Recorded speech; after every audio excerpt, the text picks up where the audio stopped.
What's up, everybody? On today's show, Steve Sarkisian says Texas won't play a spring game. What's Sark trying to hide? Locked On SEC starts right now.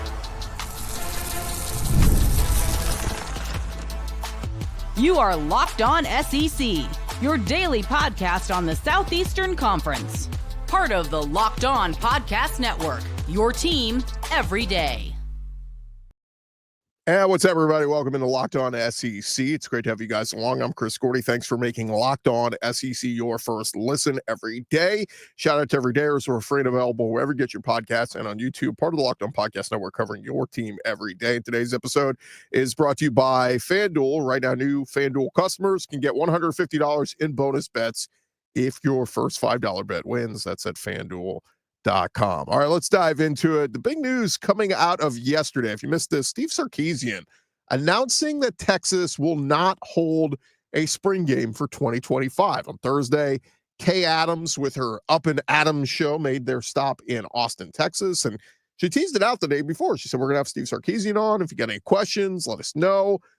Chip Brown of Horns 24/7, he even reported several weeks ago that Texas was considering the idea, but and give you guys a little behind the scenes. I've talked to multiple people in Austin who said they were planning for an orange and white game and even had a date set for it. I think it was going to be for April 26th, which or either the 19th or the 26th. And this is like after a lot of teams are playing theirs on the 12th. So it was going to be after the fact. But Steve Sarkisian yesterday saying the decision boiled down to wanting to keep the roster fresh while maximizing developmental opportunities for some of their young players. He said, look, over the last 2 years, we've played 30 games, and that's a lot of college football. We played 14 2 years ago, 16 this year. Sark said we've had 25 guys get invited to the NFL Combine the last 2 years. So we've got a lot of young players on our roster. We got 21 mid-year high school players that just showed up. The development that is needed for these guys to get ready for the fall is a little bit different than it used to be. He said, so our approach is going to be a little bit more NFL-driven, kind of OTA style early on. And then as we grow into more of the scrimmage formats in the second half of spring ball, I just don't know that rolling the ball out, playing a game when we only get 15 practices is the best way for us to maximize opportunities that we can get. Look, I think that's a little bit of a cop-out. I think you can get everything you want out of a spring game.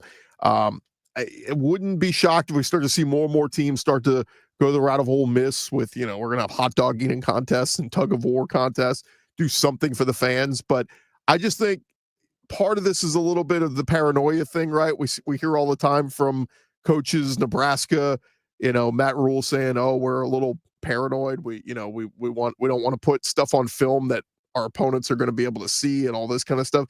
But let's be real, it's a watered down version of what you're going to be running in the spring, right? I mean, or in the fall. Like, I don't think you're putting a whole ton of stuff on film that's going to, that the opponents are going to go, "Oh, there's a note right there." But I do think this is maybe protecting a little bit of Arch Manning.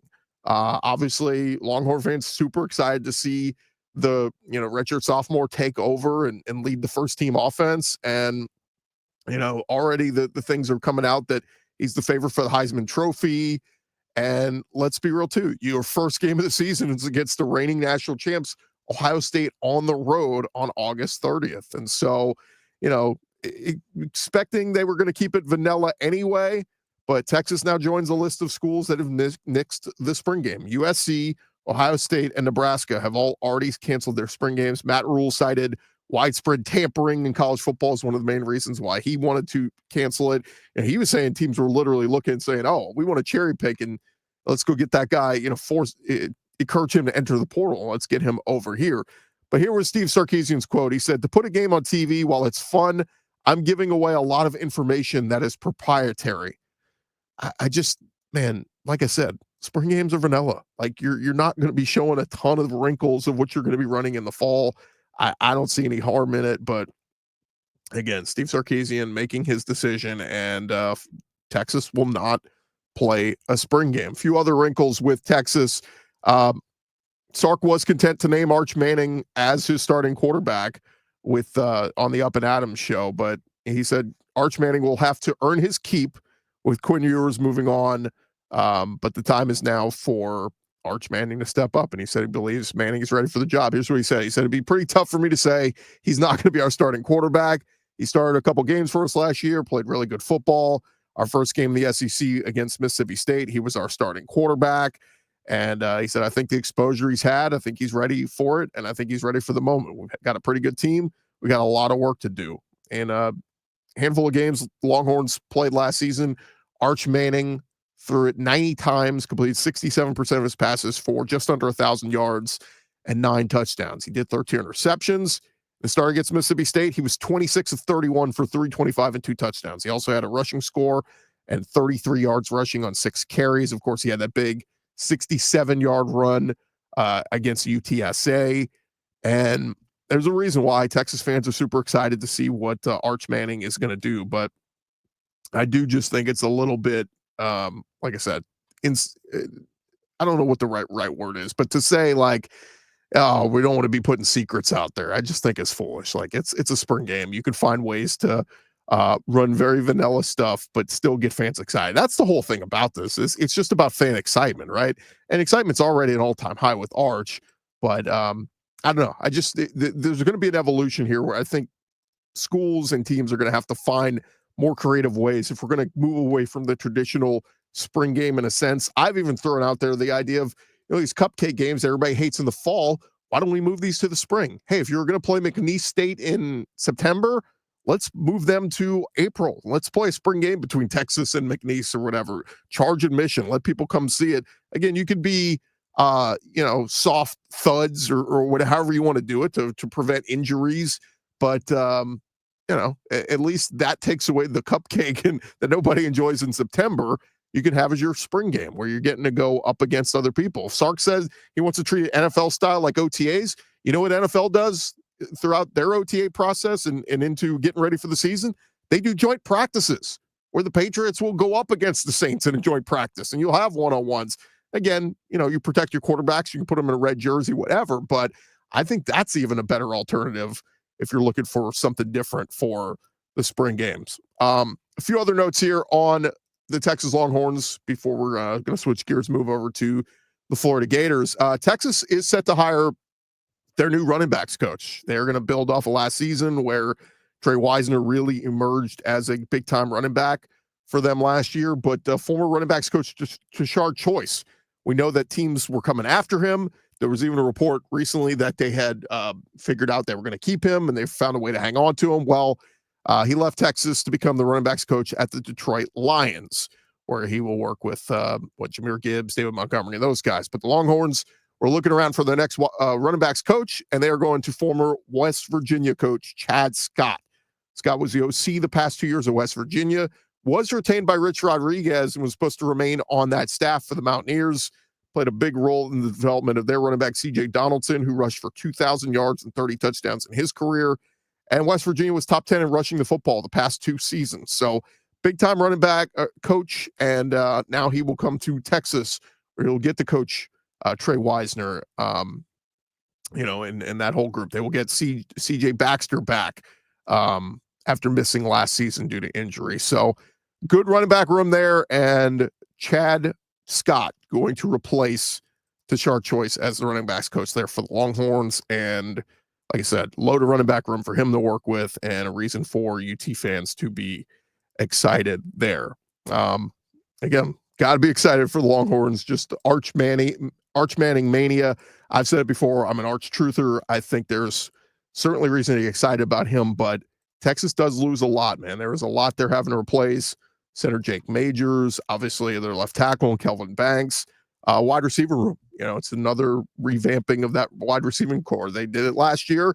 They'll do it again this year with some new faces in there.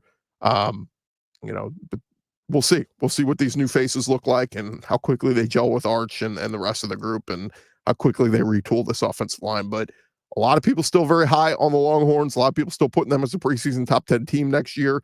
And like I said, you can't slow down the hype on Arch Manning. Everybody is super excited to see him just because of the Manning pedigree, and that last name brings on a lot of excitement, and we'll see if they can live up to the hype. All right. When we return here on Locked On SEC, we'll switch gears, talk a little bit on the Florida Gators, as well as a note on the Tennessee Vols. That's coming your way here in just a sec. Hey, when the game tips off, the NBA action is just getting started. And there's no better place to get in on the action than at FanDuel, America's #1 sportsbook. With FanDuel, you can place live bets throughout the game. So even if you miss the opening tip-off or you want to bet on fourth quarter comeback, you can stay in the action. And if you're looking for a bigger payout, you can even combine your live bets into a same-game parlay. It is the easiest place to do it, and that is at FanDuel.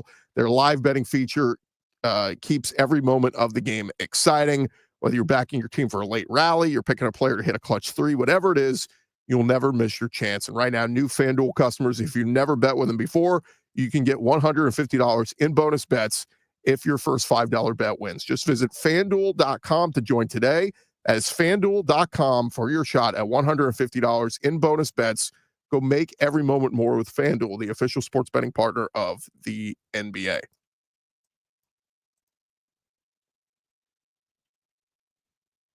All right, roll along here, Locked On SEC. Thank you guys for making us your first listen every day. Shout out to everydayers. Keep coming back and checking us out each and every day. All right, a wrinkle over with the Florida Gators. We have to get into Florida apparently making a decision on an offensive coordinator. Florida is going to promote Russ Callaway to be their offensive coordinator for 2025. That was from Matt Zenitz of CBS Sports. Noted that Callaway joined the Florida staff in 2022 and has now been promoted 3 straight years. This coming fall, he will take on the title of OC, and they're hoping he will have a bigger effect on this Florida offense and game planning than he had in his previous years. But Callaway will be, the OC, but not necessarily calling plays. Billy Napier had said a few weeks ago that he still wants to be the primary play caller, and this falls in line with the whole, remember, he was on the hot seat and, is he going to get fired? And then it was, okay, he saved his job. Well, he still wants to put the onus on himself and say, I am going to be the play caller. For Matt Zenitz, Billy Napier will continue to be the play caller, but it is set to be the continuation of a steady rise at Florida for Callaway, who has progressed from analyst to tight ends coach to co-OC to now expected promotion to full-time offensive coordinator. But like we said, it's been quite a rise for him. Prior to his time in Gainesville, he worked in the NFL for the New York Giants, and his previous collegiate stops included LSU as well as Samford, where he helped the program lead the FCS in passing yards. And of course, DJ Lagway being the guy now. This is the year that it feels like this is the year of the quarterback in the SEC, right? Like so much hype around guys like Arch Manning, Taylor Green back at Arkansas, Garrett Nussmeier back at LSU. You got all these, big time quarterbacks, Lenore Sellers, Nico Iamaleava, and DJ Lagway certainly falls in that category at Florida. And look, it was a fantastic run at the end of last year for Florida and how they kind of finished the season. But can the Gators take that next step in Billy Napier's run there? And I do think, we said it on our squad show last week, like I like Billy Napier. I think he is a good football coach. I think he's a good X's and O's schemer. You look at his time at Louisiana, what he was able to do there. But you look at his Florida schedule, it sets up well for him, I think. You get Long Island and South Florida right out of the gates, 2 kind of warm-up games. And then September 13th, week 3, right out of the gates, you are at LSU and then at Miami. Carson Beck expected to be the guy there at Miami. And then right after that, you get a bye week, and then it's Texas in the Swamp, a monumental game there that, feels like almost one. If you can win that one, it really starts to put you in the conversation of, what is Florida this year? Can they be a potential playoff team? Now, don't get me wrong. Still got to go to A&M. Still got to play Georgia. Got to play at Ole Miss. Got to play Tennessee. Schedule is still very unforgiving for the Florida Gators. But again, if Lagway takes that step, and I like what they have in the backfield that we started to see last year. After Montrell Johnson, you had Jaden Ball kind of come on and really show what he could do as a true freshman. I think he ended up even leading them in rush yards last year as a freshman. So a lot of reasons to be excited for the Florida Gators next year and what they can do. But congrats to Russ Callaway, man. Like I said, was part of as the OC at Samford for a couple of years, and then went to LSU in 2020, went to the New York Giants for a year, and then has been with the Florida Gators since 2022 as a offensive analyst, tight ends coach, and now full-time offensive coordinator. Best of luck to him, and we'll see what he is able to do. All right, one other note here. while we're talking about the SEC, the Tennessee Vols. I don't know if you guys saw this, but the news came out on Friday that the Vols, a little bit of a scheduling change for them in the future. Tennessee-Nebraska canceling their upcoming football series, which was scheduled to take place 2026 and 2027. So this is not even like super far into the future. This is starting next year.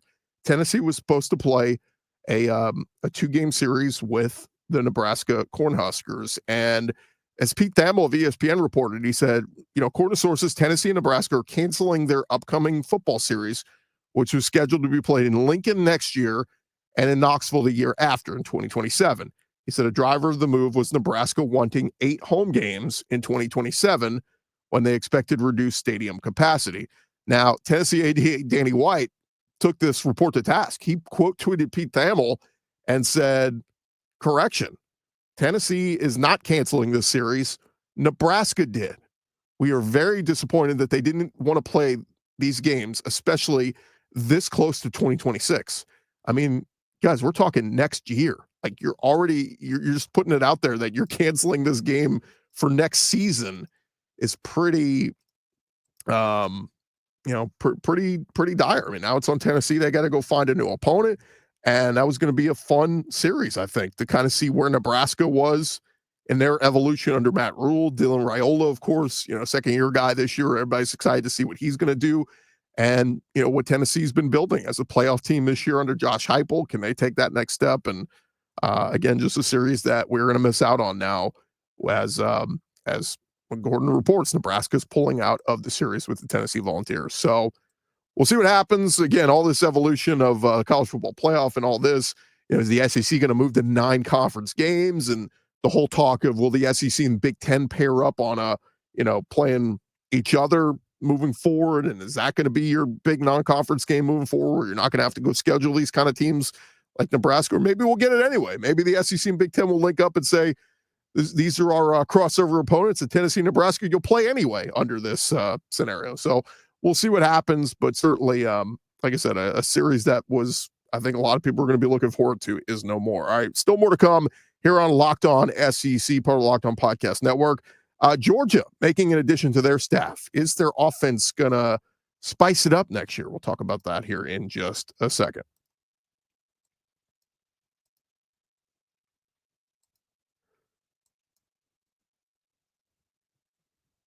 All right, roll along here, Locked On SEC, and thank you guys for making us your first listen every day. And our next stop, we got to head out to, and we're just kind of catching you guys up on news going on around the conference, but we head out to Georgia as an interesting hire made to their offensive coaching staff this week. Georgia putting their trust in 24-year-old Ty Hatcher to maybe spice up their offense heading into this season. Hatcher will be an offensive quality control coach. This is from Football Scoop.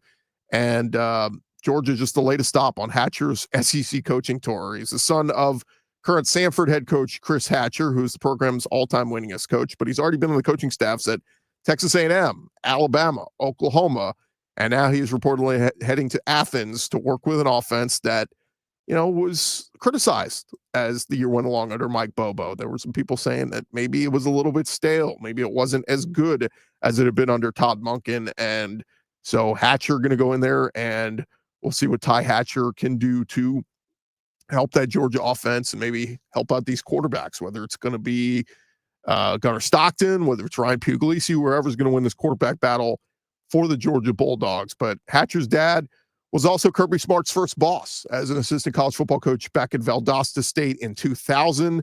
So it's some family ties there with the Hatcher family and the Smart family. But Ty Hatcher, he played quarterback at Samford and will be helping to build up this Georgia offense, which brings in a lot of weapons, by the way. When we talk about the weapons that Georgia has added through the transfer portal and obviously high big-time recruiting, but they're going to bring back Dylan Bell, but they bring in Zachariah Branch from USC. They bring in Noah Thomas from Texas A&M, who a lot of people were very high on. London Humphreys is back for another year, the transfer from Vanderbilt. So a lot of pieces there. Of course, in the backfield, the freshman running back Nate Frazier looked so good at times last year. Maybe he is the guy to take over be that bell cow back this year.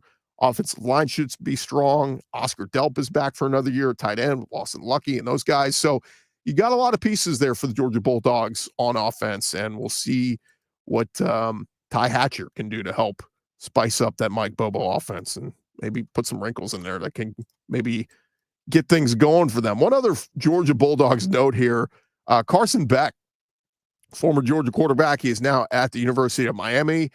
He and his girlfriend, Hannah Cavender, had their car stolen in South Florida this week, according to reports. Police were still looking for Beck's vehicles, a Mercedes and a Lamborghini, while police were able to recover Hannah Cavender's SUV. But, of course, people made a lot of jokes. Well, Beck had turnover problems as it was, and, fun jokes like that. But Carson Beck, 2-year starter at Georgia, threw for close to 8,000 yards, 58 touchdowns in his career. He is now an ACC quarterback with the Miami Hurricanes.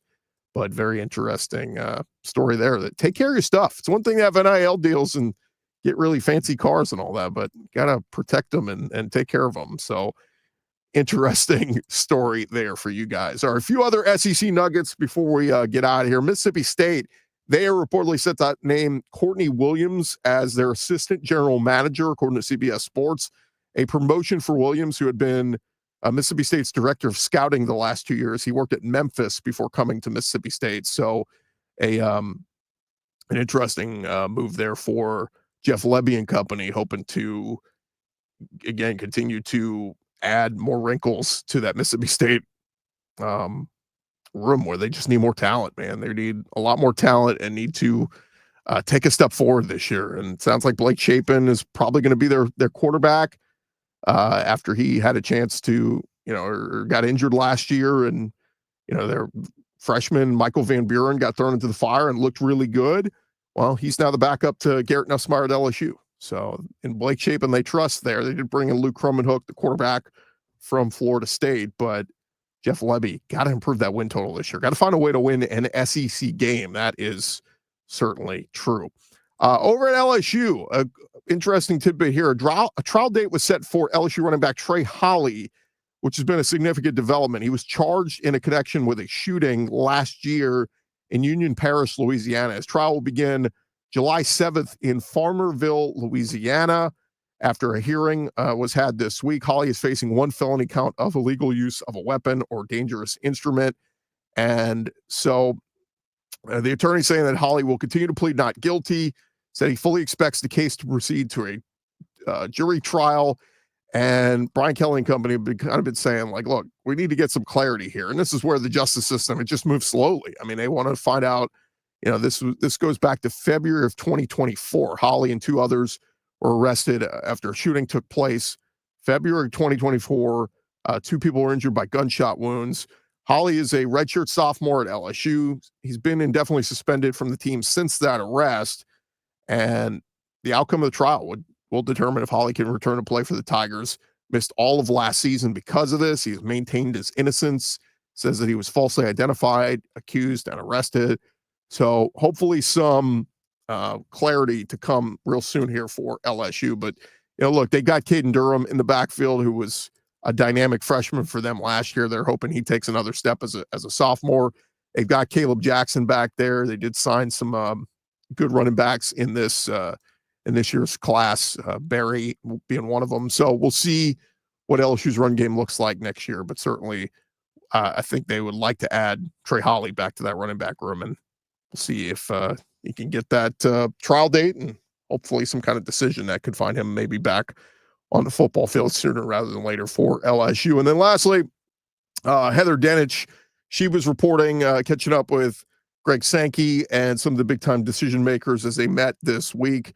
The big Petiti, the commissioner of the Big Ten, and Heather Dinich tweeted out, she said, I asked both commissioners if they could tell us what their leagues would like to see the college football playoff look like in 2026 and beyond. Greg Sankey said, no, I think that's something that we owe our colleagues first, and I think I've been consistent in that observation for us. So basically saying they want to go back and talk with the ADs and the coaches at all the SEC schools and kind of discuss what they want to see the playoff do in 2026. She said Sankey and Petiti both said they were in favor of changing the seeding for the college football playoff this season. They would like to see a straight seeding that mirrors the committee ranking while still guaranteeing spots for 5 champs. And this is what I've said. If the committee's going to put out their final rankings of their top 25 teams, 1 through 12 should be the playoff teams. And, if you won your conference and you're ranked in the top 12, then yeah, you get an automatic bye, however that's going to work. Dinich went on to say, Greg Sankey said they talked both days about 9 league games and, quote, it's an important part of the conversation, but no decision has been made. So, again, it sounds like we're moving ever so closer to the SEC having a 9-game conference schedule. And then lastly, she said, Sankey said there was a lot of interest in the 9 games. Quote, understand the committee criteria and future format is all part of those decisions. So, like I said, the stuff that's been thrown out there from Ross Dellinger's reporting over at Yahoo Sports is we could be trending towards a world where we have, 14 or 16 team college football playoff. The SEC and the Big Ten in that scenario would like 4 automatic bids for both conferences. The ACC would get 2 and so on and so forth. And then also a scenario where the SEC moves to the 9-game SEC schedule. Again, that's a separate conversation with ESPN and Disney to saying, hey, pay us more money. I know you're already paying us millions. In fact, I think it was $1 billion TV contract. We need even more millions if you want us to go from 8 to 9 SEC games, because we're giving you a whole nother slate of a week of games and entertainment. So get that under wraps, they'll do that. And then the other part of it is the SEC and Big Ten kind of colluding together, saying we want to work together and maybe pair our 2 conferences up and play non-conference games every year moving forward. And we'll take that, we'll sell that to another TV network. So, outside of, the ESPN and ABC and Disney are going to pay the SEC more money for going from 8 games to a 9-game conference schedule. Then that non-conference slate with the Big Ten, they're going to say, we're going to go play that elsewhere, whether that's CBS, Fox, Amazon, Hulu, Netflix, whoever, go sell that to the highest bidder. So, look, there's a lot of change potentially on the table for the SEC. Just know we are getting ever so closer. I think we're still, one step, one day closer to the SEC going to a 9-game conference schedule. And again, what does that mean for playoff scenarios and all that kind of stuff? There's going to be a lot of fallout from all these decisions and everything that is happening. But nonetheless, we'll keep you up to date with all the latest going on around the SEC. Appreciate you guys for jumping in. Look, a loaded slate of college basketball happening this weekend. Going to be fun to see what happens in the SEC. Another week of baseball. A lot of baseball games being moved up because of the cold weather and temperature and all that happening across the southeastern part of the country. So going to be a lot of fun, man. The spring sports are always loaded because there's always a ton going on. But appreciate you guys jumping in here and getting caught up on the latest football news with us. I'm Chris Gordy. It's been Locked On SEC. Everybody have a great weekend. Come on back next week. We'll continue our spring preview series. We did Alabama this week. We'll do Tennessee next week, among others. So make sure you jump back in here and subscribe to Locked On SEC. We'll talk to you guys next week.